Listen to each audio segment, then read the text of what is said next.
once a week on Sunday. We try and we have 2 teams. My daughter flies one team, I fly another. So for those small team flyers, we fly 100, 50 in each team. That's the maximum. Once we get 300 onwards, it's 30. We send 60 each week. We believe that you can't beat race conditions for your birds. I was heavily involved in race horses. You can do track work every morning on a racehorse, and you can do whatever you like on a racehorse, but before you set him up for a big race, you've got to get him in a couple of preliminary races. They need that training. They need that. I think we don't put enough emphasis on what the pigeons go through. Pigeons is one of the things that we can't determine the stress on. I've spoken to overseas vets on this with the police dogs. Dogs, you can tell when they're under stress. Horses, you can definitely tell when they're under stress. When I was in the mountain range for 20 years, we had to keep putting horses out of the paddocks for 2-3 months at a time because you just realise they're getting under stress, especially when they're doing demonstrations.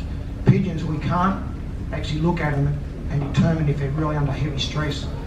So it makes it a bit harder to know whether they need another training toss. So in our backyard, we try and keep them as steady as possible. David, your views on training? You've got anything that you do a little bit different, or? Pretty well. It's I educate them very well, the young pigeons, a lot of short tosses so they know how to go home. And then once we start racing, if they don't race on the Saturday, on the Sunday they go for a big mob toss, probably where yours are, Sherry.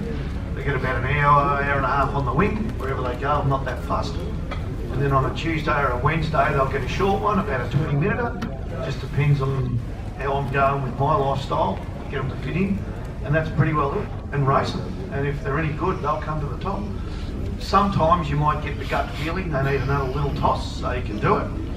But that's the difference between being a good trainer and a great trainer. A great trainer can pick when to stop tossing altogether, or give them a short one, or even give them a long one. Whereas a good trainer, he just sticks with exactly the same routine that he's been doing the last 30 years and doesn't change. And he wonders why he can't beat some of the big guns. You've got to try and change a little bit sometimes with the times. The birds will tell you what they want. So you definitely believe to be flexible as what you're seeing in the pigeons in the loft. At any given time, you're prepared to say, okay, it's time to stop these pigeons and freshen them up. Yep, or that's right. It's time to They'll tell the you. Accelerator and That's go exactly right. You just pick them up and you just tell by looking at them. Sometimes if they're looking soupy, you don't have to do anything. They're ready to go. Yep, absolutely. So that's as basic as it goes, and that's all I do. Thanks for that. Ross Chapman, your training methods, you can give out a little bit or give out all if you like. My training methods. When I first started to fly pigeons down the port, you had to give them 12 or 15 tosses, and you had to go across the hills and God knows what. And over the years, I trained twice a week, 3 times a week.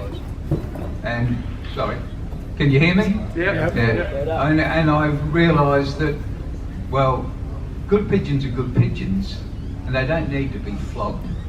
And over the years, I trained less and less. And as far as giving them an education, my pigeons get their education in races. You can all laugh at me, but sometimes a bird I send to a race, it might have had 2 or 3 training tosses maximum. And so I don't really, I think it's overrated training. I'm not saying if you've got unfit birds you should send them to a race, but if your birds are flying the roof properly and doing an hour and a half off the roof and want to fly, I really can't see much point in training, so I don't. And I've trained less and less over the years, and I've found no difference in the performance.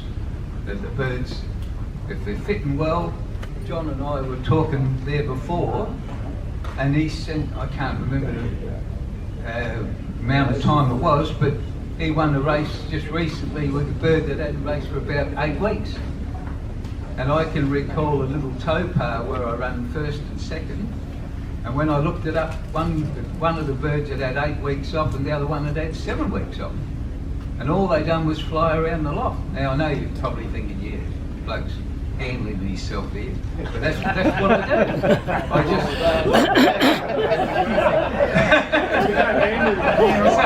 so I'm sorry, but that's what I do.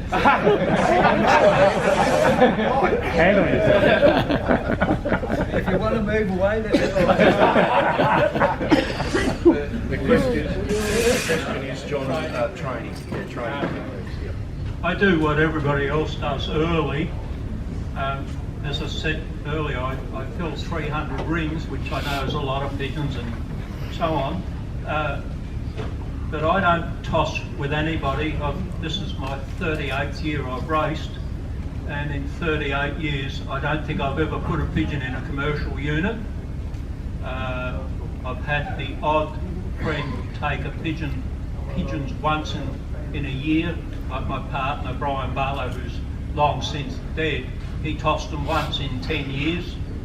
Every toss my pigeons get are in my car or my unit, whatever. I have a unit which I back up to the loft and they run in pretty quick. I can basket 300 pigeons, 15-20 minutes I'm on the road without any hassle. They just run down the corridor and straight in. But going back to the actual training, it's the same as what everybody else does. I do all the few short tosses, probably start 10 or 12 Ks, which is dandied onto me, and then, you know, if they beat me home from there, for me it's a straight drive. I can drive from Dandong to my place in 10 minutes.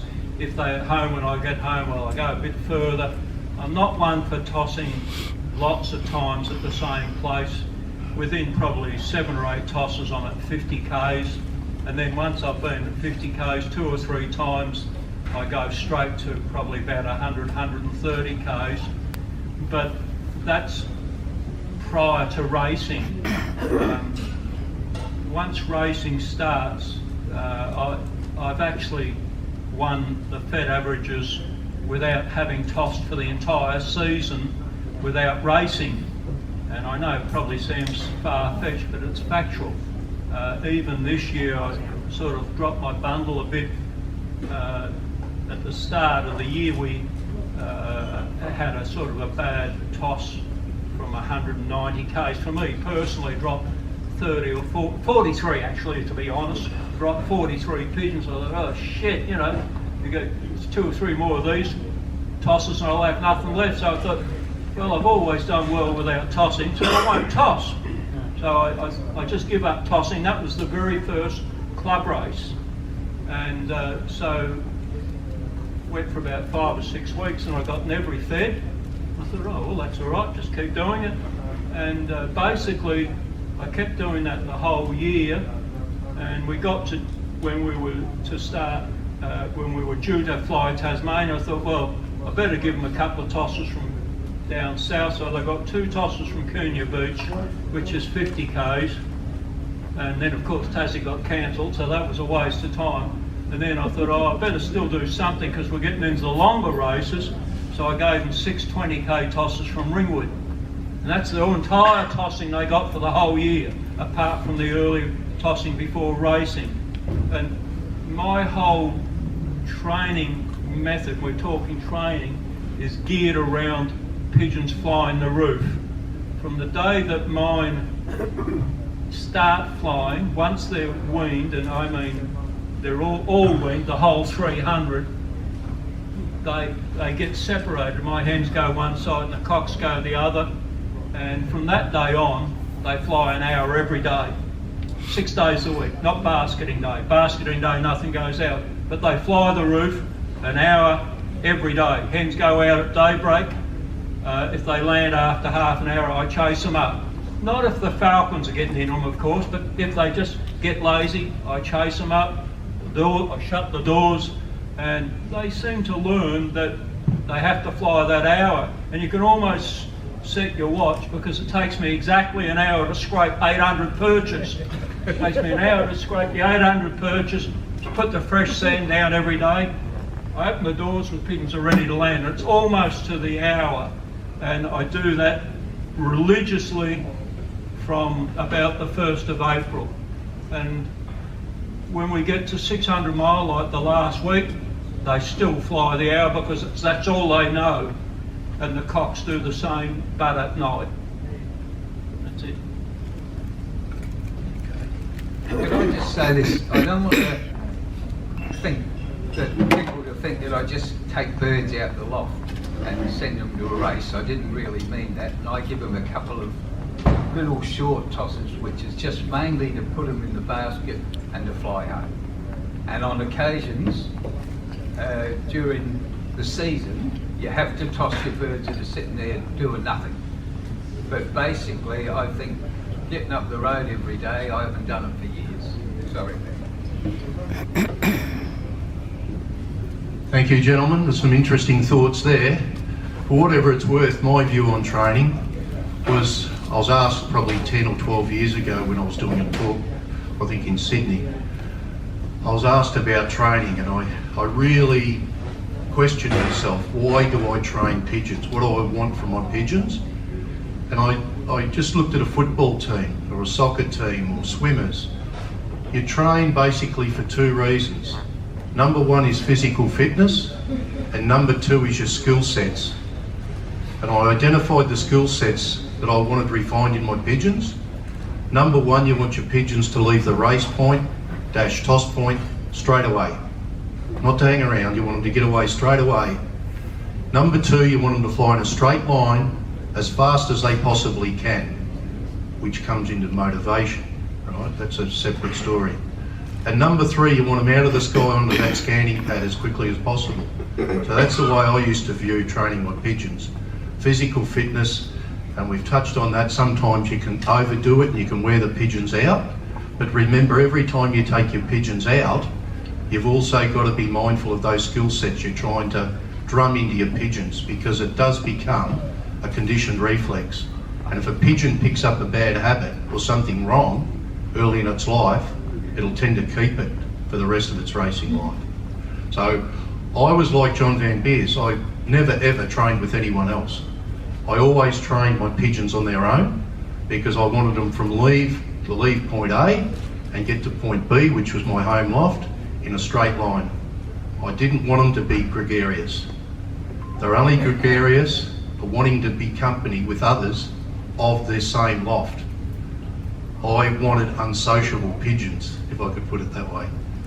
So some interesting thoughts there. Thanks very much, fellas. And what I'd like to talk about now, or quiz you out now, the training thing's one aspect, and we try to get to a point where you get a pigeon in form, or if you're lucky enough, you get a pigeon in super form.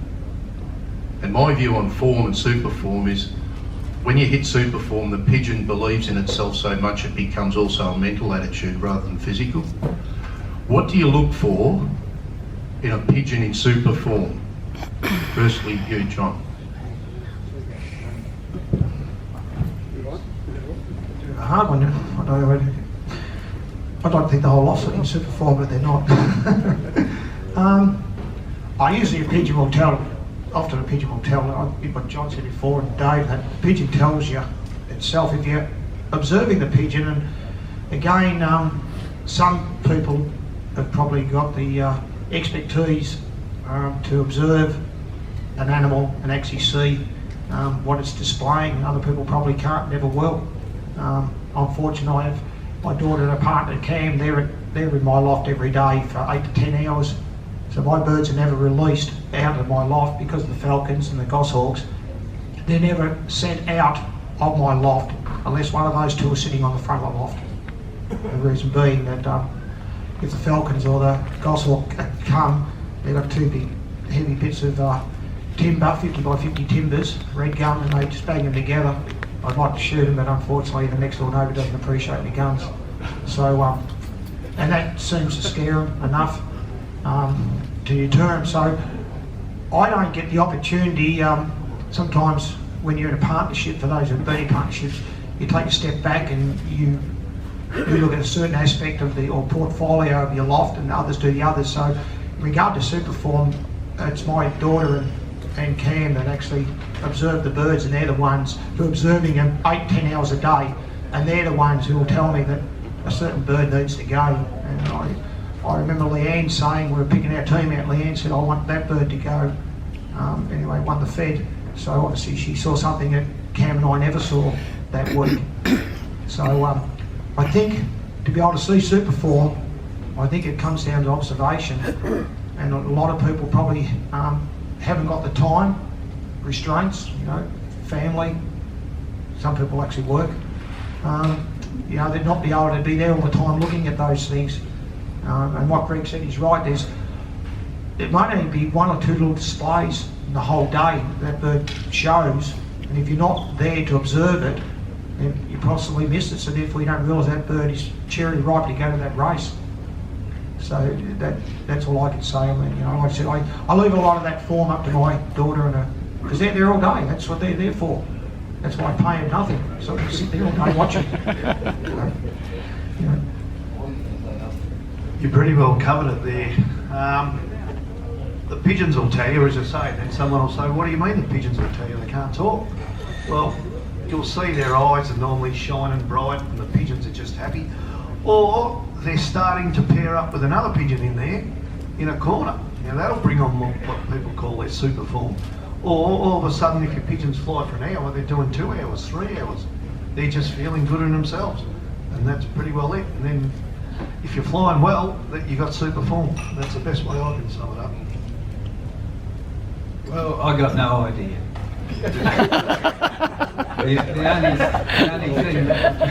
The only thing that I would say, I can tell you when a pigeon is out of form. I can tell you when a pigeon is going off, because the pigeon loses its strength, as I call it. It just becomes softer in your hand. And that's when I've made a mistake and sent lots of pigeons to races and lost them, when they really should be spelled. And perhaps it's like the old days with the horses, where your horse would go along for a while and it'd put in a really poor run, and that horse was telling you it need to go out the paddock and have a spell. But as far as I'm concerned, if a pigeon feels nice and firm in the hand, it goes to the race, providing it's got feathers. And that's about my extent of it. I can tell you when a bird shouldn't go to a race, because I've lost lots of good ones sending them that shouldn't go, but I've got no idea about super form. I just believe that your good pigeons, if you look at them, they're the ones you're more likely to go. And if you clock one a month ago or a fortnight ago, or whenever you send it, you're more likely to get that one unless there's something wrong with it. Super form, John? Super form, I can answer in 2 words: super health. Super health is super form if you've got good pigeons. Without good health, I don't care how good the pigeons are. You can have Maccabee Diva, if it's not well, it won't win a 100-metre race. You've got to have super health, and super form follows super health. Without that, there's nothing. And as far as recognising it, results. You don't win every week if they haven't got super form, and you don't win every week without super health to get super form. Health is number 1. Okay, so that health and vitality is the base platform to build from, with good pigeons, super health, vitality, and you build from there. With your levels of fitness and so on, the pigeon becomes more confident. I'll ask for any questions from the floor in relation to looking for pigeons in form, because there's some things I did look for, or some things that did become obvious to me where, I don't know whether it was coincidental or not, but that pigeon went out and won the Fed that particular week when I saw those things. So any questions in relation to what's looked for? Yeah, Perry. Like, looking at super form, obviously you're picking your pigeons for a race. If you had to pick 30 pigeons out of 300, 80, how many do you fly, Dave? I have about 108. About 108. So if you're going into your loft and you've still got that 3/4 of what you started with, and you've got to pick a 30 bird team, what are you looking for in the pigeon there? Like, or do you race teams? Do you have 2 teams? 3 teams of pigeons? In those earlier races, I'm looking at the pigeons that are looking well, but are bred to spring. I could have a couple of distance pigeons there, and if they were looking super, I'd put the sprint pigeons in before them, because those distance pigeons cannot beat my sprint pigeons. I've seen it time and time again. I fell for it early days by sticking them in, and they're still 20 minutes behind. So the first thing is matching that bird to the distance. So I learned so much. I got out of pigeons, like I'm born and bred with them, got out of them about 10 or 15 years and raced greyhounds. I put dogs around here that have trialled the track record, and then I've been back on the Thursday night. We're talking about pressure before, middle box, they just haven't got, they can't take the pressure. And same with the distance, you used to hook them on up the back there and do what you do. They'll break a record 400 metres, but because it's 500, what you're hoping for is to get them out in front, and they got that much momentum, you'll still win. Well, same with the pigeons. In my opinion, the sprinters that I got, they've got the pedigree, and then they're looking super. So then you put them in your hand and like they're nice and hot, they're clean, the throats are nice and clean, nice clean wattle. That's basically it, nice and warm, not freezing cold. If they're freezing cold, I've never had much success with something that's freezing cold. So that's basically it. You've matched the pigeon to the distance, and you've also picked it up, and you've seen it in the loft doing things that's not normal, like chasing another hen, another cock, something along them lines.